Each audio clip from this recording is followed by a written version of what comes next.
Hello दोस्तों, स्वागत है आप सभी का आपके अपने परिवार मैथ मस्ती में।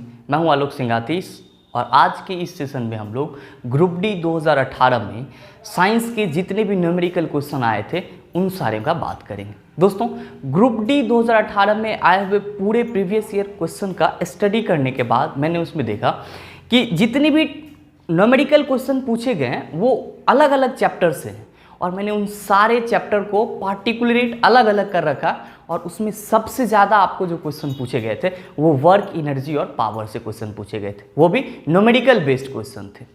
तो आज मैंने आपको वर्क, एनर्जी एंड पावर का पूरा न्यूमेरिकल क्वेश्चन करवाना है जो आपके एग्जाम के लिए बहुत ही इंपॉर्टेंट है। ध्यान रखिएगा, वर्क, एनर्जी एंड पावर में ज़्यादा आपको थ्योरेटिकली नहीं जाना है, सिर्फ उसका फॉर्मूला याद रखना है और उस पर क्वेश्चन किस तरह से बनता है, बस उस चीज़ को याद रखना है। तो चलिए हम लोग शुरू करते हैं अपने इस सेशन की और देखते हैं आज के इस सेशन से हम लोग नया क्या कुछ सीख पाते हैं।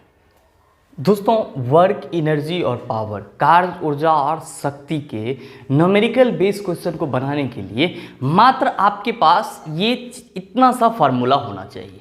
पहला क्या, कार्ज इक्वल टू डब्ल्यू, कार्ज को हम लोग डब्ल्यू से डिनोट करते हैं वर्क को, और इसके लिए फॉर्मूला क्या होता है, एफ एस कॉस थीटा। आपको पता है कि एफ यहाँ पे क्या है, बल है, और एस यहाँ पे किस चीज़ के लिए है, तो विस्थापन। तो बल गुना विस्थापन तो हम लोग कहते हैं ना कार्ज, लेकिन कह रहे हैं कि बल और विस्थापन के बीच कॉस थीटा इसीलिए यहाँ पे लगा हुआ है कि एक तो पहला हुआ कि बल लगाएंगे किसी वस्तु पर और वो वस्तु विस्थापन कुछ ना कुछ कवर करेगा, कुछ ना कुछ डिस्टेंस कवर करेगा, तो उस सिचुएशन में हम लोग बल गुना विस्थापन कह देंगे, तो बिल्कुल सही है। लेकिन जब कोण बन जाएगा बल और विस्थापन के बीच में तब हम लोग कॉस थीटा लेते हैं। और दोस्तों, आपको इसमें 3 कंडीशन याद रखने जिस पे आपके डायरेक्ट क्वेश्चन पूछे जाते हैं, सीधे सीधे क्वेश्चन पूछे जाते हैं। पहला क्या कि अगर बल और विस्थापन के बीच में कितना डिग्री का एंगल बने, 0 डिग्री का एंगल बने।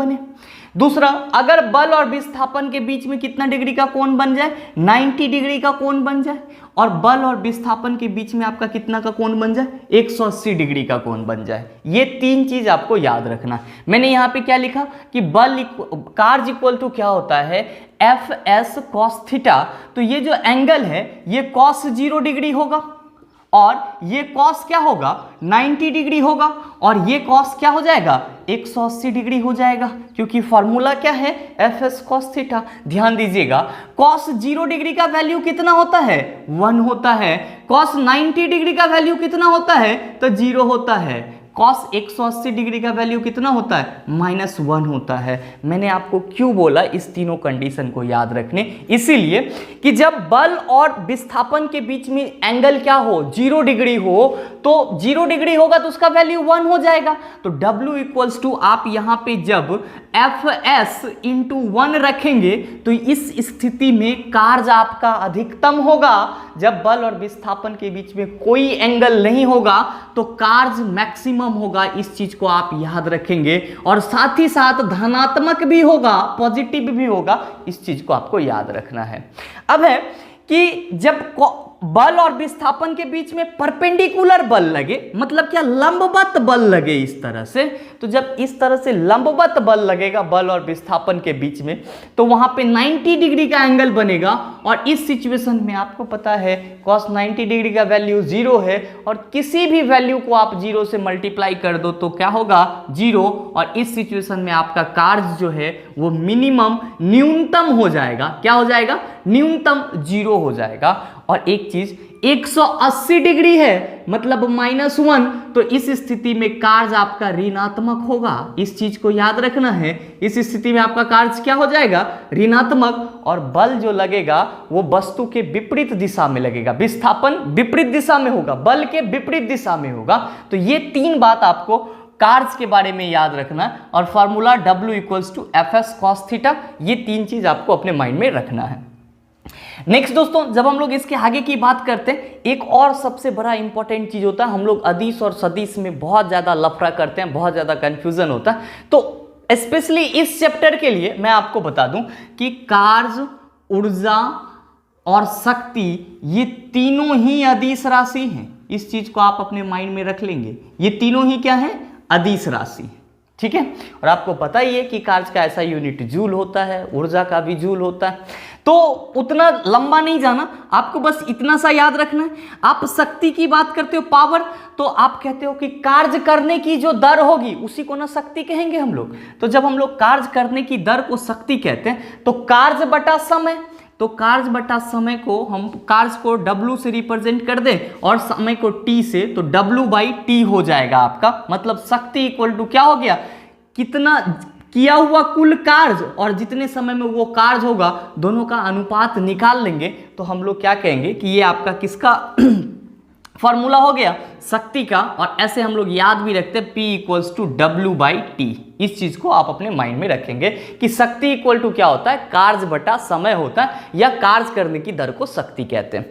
दोस्तों नेक्स्ट ऊर्जा, तो आपको पता ही है कि कार्य करने की क्षमता को ही हम लोग ऊर्जा कहते हैं, और ऊर्जा का सेंस हम लोग कभी कभी शक्ति से भी लेते हैं। वो अभी आप न्यूमेरिकल क्वेश्चन जब सॉल्व करेंगे वहां पे आपको मिल जाएगा। एक चीज और मैं आपको बता दूं कि ऊर्जा को हम लोग, देखिए ऊर्जा का रूप होता है, ऊर्जा का क्या होता है रूप, बहुत सारे ऊर्जा का रूप है, लेकिन आपको बस एक ही ऊर्जा का रूप पढ़ना, वो भी कौन सा, यांत्रिक ऊर्जा, मैकेनिकल एनर्जी, जो क्या होता है आपका गतिज ऊर्जा और स्थितिज ऊर्जा का योग होता है।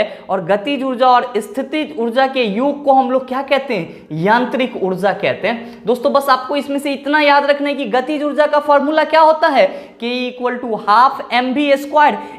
m का मतलब हो गया मास, और इसको हम लोग क्या कहते हैं सर, ये द्रव्यमान है, और v वेलोसिटी है। और यहाँ पे हम लोग स्थितिज ऊर्जा, मतलब किसी वस्तु की स्थिति के चलते उत्पन्न ऊर्जा को हम लोग स्थितिज ऊर्जा कहते हैं।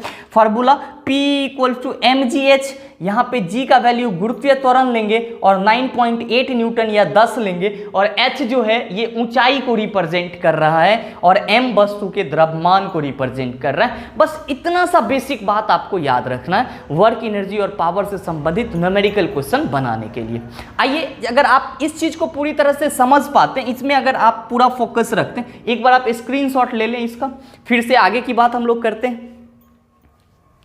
अब जब आप इस चीज को पूरे समझ पाते हैं, तब इस पे अगर आप न्यूमेरिकल बेस क्वेश्चन करते हैं तो आपका माइंड ज्यादा चीजों को ऑब्जर्व करता है और बहुत ही आसानी से आपको चीजें समझ में आएगी। याद रखेंगे दोस्तों, अभी जो आपको ग्रुप डी में ज्यादातर क्वेश्चन देखने को मिलेंगे, मैंने जितने भी क्वेश्चन आपको करवाना है अभी, वो सारे प्रीवियस ईयर क्वेश्चन है जो 2018 में हेल्ड में उनके क्वेश्चन है।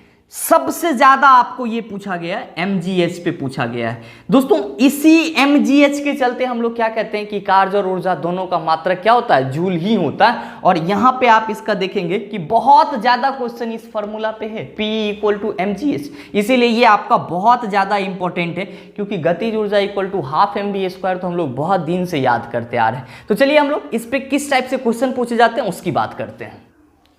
आइए दोस्तों, हम लोग अपने पहले क्वेश्चन की ओर तरफ चलते हैं। पहला क्वेश्चन आपसे पूछा है, आप लोग देख पा रहे होंगे कि एक व्यक्ति 2 सेकेंड में 1000 जूल का काम करता है, उसके द्वारा खर्च की गई ऊर्जा डैश थी। आप इसको जरा सा एक बार और पढ़ के देखें। आपसे क्या पूछा है क्वेश्चन में कि कोई व्यक्ति है और वो 2 सेकेंड में, मतलब जब भी, पहले देखिए न्यूमेरिकल क्वेश्चन को बनाने का सबसे बेस्ट ट्रिक है, पहले जो क्वेश्चन में दिया है उस चीज़ को आप नोट डाउन करें और जो मांग रहा है उसके अनुरूप आप फार्मूला लगाएं। इस चीज़ को याद रखेंगे। तो आपका यहाँ पे दिया है कि कोई व्यक्ति है वो 2 सेकेंड में 1000 जूल का काम करता है। मतलब क्या हुआ कि यहाँ पे टाइम कितना दिया हुआ है, 2 सेकेंड, और कितना जूल का काम कर रहा है, मतलब कार्य कर रहा है। W कितना है आपका, 1000 जूल है। कितना है, 1000 जूल। कह रहे हैं कि उसके द्वारा खर्च की गई ऊर्जा थी। तो ऊर्जा हम लोग कार्य करने की क्षमता को कहते हैं, और शक्ति भी कहते हैं ना इसको हम लोग, कार्य करने की क्षमता को। मतलब अगर हम यहाँ पे शक्ति का, जो अभी जस्ट मैंने आपको फॉर्मूला बताया कि कार्य हुआ इतना और टाइम है इतना, तो P = W/T, मतलब 1000 बटा 2 आप कर दो। अब इसमें यूनिट बदलने की कोई टेंशन नहीं है, क्योंकि टाइम का ऐसा यूनिट सेकेंड ही होता है। तो 1000 बटा 2 आपका आंसर कितना हो जाएगा, 500 वाट हो जाएगा। क्यों, क्योंकि आप ऊर्जा या शक्ति को आप किस में मेजर करते हो, शक्ति को आप वाट में मेजर करते हो। किस में करते हो, वाट में। मतलब आपका जो इस क्वेश्चन का आंसर होगा वो होगा ऑप्शन नंबर डी। दोस्तों इससे भी इजी क्वेश्चन आपसे पूछा गया है, बस जरूरत है आपको पूरा वीडियो सेशन देखने की, और मैं उम्मीद दिलाता हूं कि आपको सारे क्वेश्चन आपसे सॉल्व होंगे और बहुत बिल्कुल आसानी से आप सॉल्व करेंगे। चलते हम लोग अपने अगले क्वेश्चन की तरफ। आपका दूसरा क्वेश्चन पूछा है, ध्यान से देखिएगा क्वेश्चन को। क्वेश्चन नंबर 2 आपसे क्वेश्चन पूछा है कि एक व्यक्ति 20 केजी के सामान को जमीन से 2 मीटर ऊपर उठाकर अपने सिर पर रखता है, उसके द्वारा किया गया कार्य होगा। क्या कह रहा है कि कोई व्यक्ति है जो आपका जमीन से 20 केजी के सामान को, तो द्रव्यमान 20 केजी है, मास कितना है 20 केजी, तो मास को हमने अभी आपको बताया m से रिप्रेजेंट करते हैं, तो मास कितना है 20 केजी। आपको पूछा है कि सामान को जमीन से 2 मीटर ऊपर उठाता है, मतलब जमीन तो हम लोग समतल लेते हैं, जब 2 मीटर ऊपर उठाता है मतलब h कितना है, h है आपका 2 मीटर। कहता है उसके द्वारा किया गया कार्य क्या होगा, W इक्वल टू वाट। और आपसे क्वेश्चन में ये भी दिया हुआ है कि G इक्वल टू क्या लेना है आपका 10 मीटर पर सेकेंड स्क्वायर लेना है। इस क्वेश्चन में ये आपसे पूछा है। दोस्तों अभी तक हम लोगों ने तो कार्य का जो फॉर्मूला देखा है वो Fs cos थीटा, बल और बल उसका विस्थापन हम लोग लेते हैं, लेकिन यहाँ पे आपका द्रव्यमान दिया हुआ है और ऊंचाई दिया हुआ है और आपसे पूछा है कि कितना कार्य हुआ है। आपको मैंने अभी जस्ट बताया कि बहुत ज्यादा फॉर्मूला आपके mgh पे पूछे गए हैं। ध्यान रखेंगे कि स्थितिज ऊर्जा का जो मात्रक होता है वही मात्रक कार्य का भी होता है, और स्थितिज ऊर्जा और कार्य दोनों समान होते हैं। और आपको पता है कि स्थितिज ऊर्जा का जो फॉर्मूला होता है वो क्या होता है mgh, और जब कार्य के सेंस में लेते हैं तब हम लोग कहते हैं कि इसको दिया गया कार्य है। अब आप कहेंगे कि सर यहाँ पे अगर हम मास के जगह पे 20 केजी रख दें और g के जगह पे 10 रख दें और h के जगह पे 2 रख दें तो आपका हो जाएगा 20 दाहें 200 और दूना 400, मतलब आपका जो कार्य होगा वो कितना होगा 400 जूल कार्य होगा। मतलब इस क्वेश्चन का आंसर ऑप्शन नंबर बी होगा। ध्यान देंगे दोस्तों, आपको इस टाइप के क्वेश्चन में कभी भी मिले कि द्वारा कार्य क्या होगा या वहां पे जी का वैल्यू दे दिया हो तो आप सिंपल समझ जाएंगे कि स्थितिज ऊर्जा के बराबर यहाँ पे कार्य होगा और आप फॉर्मूला लगाएंगे mgh। बिल्कुल आसानी से आपका क्वेश्चन बनेगा। अगला क्वेश्चन लेते हैं हम लोग। क्वेश्चन नंबर 3 आप देख पा रहे होंगे क्या कह रहा है। क्वेश्चन नंबर 3 को जरा सा पढ़िएगा कि 70 केजी के भार को उठाने के लिए 9800 जूल की ऊर्जा का प्रयोग किया जाता है। कोई 70 केजी का भार है, उसको उठाने के लिए हमको कितना करना पड़ रहा है 9800 जूल ऊर्जा का प्रयोग करना पड़ रहा है। तो भार को डैश की ऊंचाई तक उठाया गया है। अब आप इसमें भी ऊंचाई दिया है, और जब कार्य ऊर्जा और शक्ति में किसी भी क्वेश्चन में अगर आपको ऊंचाई दे दे तो फॉर्मूला भैया mgh ही लगेगा। फॉर्मूला क्या लगेगा mgh। तो पहले मैंने आपको बताया कि क्वेश्चन में जो दिया है उसको आप लिख लीजिए। क्वेश्चन में दिया है मास है 70 केजी, मास कितना है 70 केजी। पूछा है कि उठाने के लिए 9800 जूल की ऊर्जा का प्रयोग किया गया। मतलब स्थितिज ऊर्जा अगर लगाएंगे उठाएंगे तो उसको उसकी स्थिति से ऊपर उठाएंगे तो स्थितिज ऊर्जा धीरे धीरे गतिज ऊर्जा में बदलेगा, लेकिन पहले तो स्थितिज ऊर्जा ही होगा। तो कितना ऊर्जा लगा, तो उसमें टोटल ऊर्जा आपको P लग गया कितना 9800 जूल। कितना लग गया 9800 जूल। अब आपसे कह रहा है क्या कि भार को कितनी ऊंचाई तक उठाया गया। h इक्वल टू क्या होगा, जब आपको h इक्वल टू पूछा है तो आप सिंपल याद रखेंगे दोस्तों कि g का वैल्यू कहा जाए या ना कहा जाए। 9.8 न्यूटन या 10, 9.8 इसलिए नहीं लेते क्योंकि उसमें फ्रैक्शन आ जाता है, दशमलव आ जाता है। हम लोग सीधा 10 का वैल्यू उसका ले लेते हैं। तो हम लोग यहाँ पे अगर g इक्वल टू 10 का मान, अच्छा g ये है क्या, तो गुरुत्वीय त्वरण है। इस चीज को मैंने आपको बेसिक में बताया। तो आपका फॉर्मूला क्या होता है P इक्वल टू, तो ध्यान दीजिए mgh। फॉर्मूला क्या होता है mgh। तो भैया P का वैल्यू कितना है 9800 जूल। कितना है 9800 जूल। मास कितना है 70 केजी। आप G का वैल्यू कितना लेंगे 10 लेंगे और h का वैल्यू तो आपको निकालना है। आप इधर से इस जीरो को इसके साथ कैंसिल करो, इसके साथ कैंसिल करो और 7 का 14 बार में करोगे तो आपको h कितना आएगा 14 मीटर। मतलब आपका जो इस क्वेश्चन का आंसर हो जाएगा वो आंसर हो जाएगा आपका ऑप्शन नंबर ए इस क्वेश्चन का आंसर हो जाएगा। एक चीज़ और, अगर क्वेश्चन आप लोगों को पढ़ने में दिक्कत होगा तो थोड़ा सा कंप्रोमाइज कीजिएगा, क्योंकि लॉकडाउन के चलते क्वेश्चन टाइप नहीं हो पा रहा है। जैसे ही टाइप होगा इसका पीडीएफ भी अवेलेबल हो जाएगा और इसका सॉल्यूशन भी अवेलेबल हो जाएगा। चलिए हम लोग अगले क्वेश्चन को लेते हैं। दोस्तों क्वेश्चन नंबर 4 आपसे सीधे सीधे क्वेश्चन पूछा है। ध्यान दीजिएगा, आप अगर क्वेश्चन को सही से पढ़ पा रहे होंगे तो उसमें क्या है कि कार्य शून्य होने की स्थिति में विस्थापन और लगाए जाने वाले बल का बीच का कोण क्या होगा। अभी जस्ट मैंने आपको बताया था कि कॉस थीटा से लेंगे कॉस 0 डिग्री मतलब 1, कार्य धनात्मक होगा। कॉस 90 डिग्री मतलब कार्य 0 होगा, न्यूनतम होगा। और कॉस 180 डिग्री -1 मतलब कार्य ऋणात्मक होगा। आपसे क्वेश्चन पूछा है कार्य शून्य होने की स्थिति में विस्थापन और लगाए जाने वाले बल के बीच का कोण क्या होगा। मैंने तीनों कंडीशन आपको बताया। जब आपका बल जो है, जब किसी वस्तु पर बल लगे और वस्तु परपेंडिकुलर लंबवत रूप से विस्थापित हो तो उस स्थिति में हमेशा किया हुआ कार्य 0 होता है। और जब लंबवत परपेंडिकुलर कह रहे हैं तो 90 डिग्री मान आप याद रखेंगे। मतलब इस क्वेश्चन का आंसर आपका होगा 90 डिग्री। और अगर आपसे 180 पूछता, अगर 180 होगा तो कार्य ऋणात्मक होगा और 0 डिग्री होगा तो कार्य धनात्मक होगा। ये बहुत ही सीधा सा क्वेश्चन था। अगर आपको ये 3 बात याद रखती है तो आपको एग्जाम में 1 नंबर लाने से कोई नहीं रोक सकता।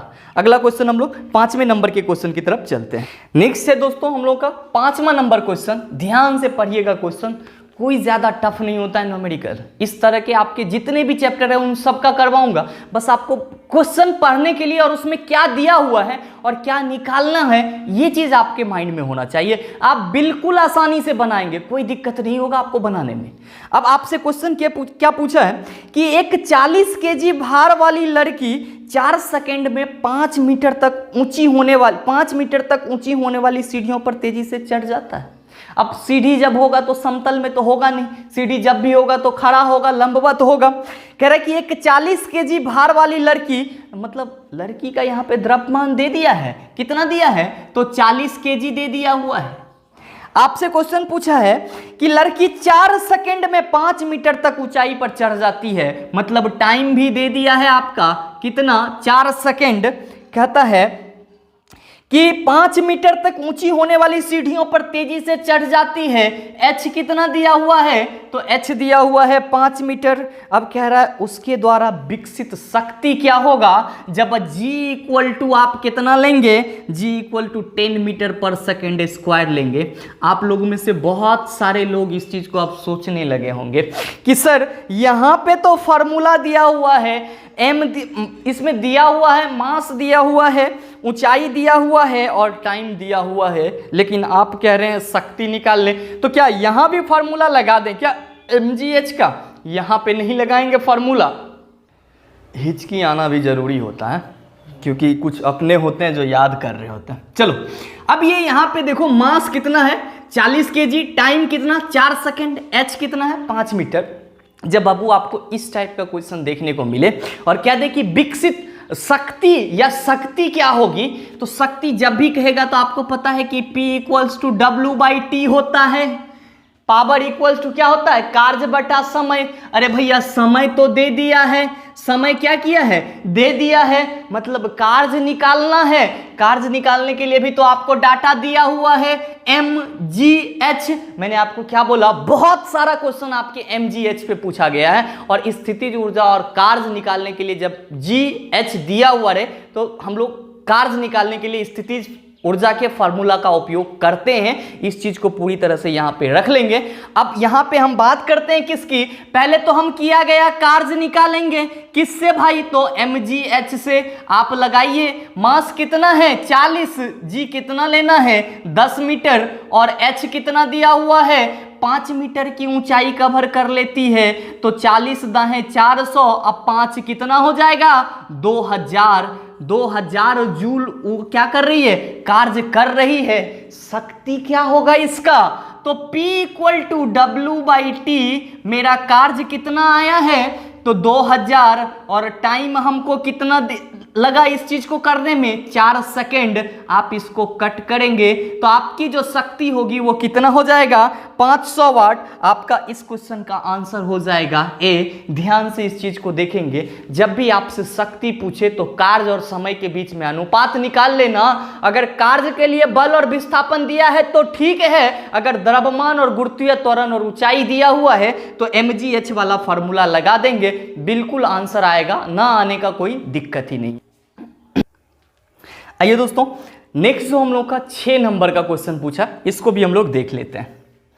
6 नंबर का क्वेश्चन ये पूछा है दोस्तों कि आपसे पूछा है कि 6 केजी द्रव्यमान और 480 जूल स्थितिज ऊर्जा वाली एक वस्तु को एक ऊंचाई पर रखा गया है, जमीन से उस वस्तु की ऊंचाई ज्ञात करें। देखिए इसमें सीधा सीधा स्थितिज ऊर्जा बोल दिया है तो कोई दिक्कत नहीं है, और आपके लिए आसान कर दिया है। क्या कहा है, m है कितना, 6 केजी, और फिर आपसे पूछा है स्थितिज ऊर्जा, तो P कितना है भाई, तो 480 जूल, और एक कहता है कि एक वस्तु की ऊंचाई पर रखा गया है, जमीन से उस वस्तु की ऊंचाई है भैया h इक्वल टू व्हाट, यही आपसे मांग रहा है। जबकि g का वैल्यू क्या दिया हुआ है, 10 मीटर पर सेकेंड आपको लेना है। गुरुत्वीय त्वरण कितना लेना है, g इक्वल टू 10 मीटर पर सेकेंड स्क्वायर। बहुत ही आसान सा सवाल है दोस्तों, आप देख रहे हैं इस पे कि आपको पता है कि P स्थितिज ऊर्जा को हम लोग कहते हैं, संबोधित करते हैं, और इसका फार्मूला होता है mgh।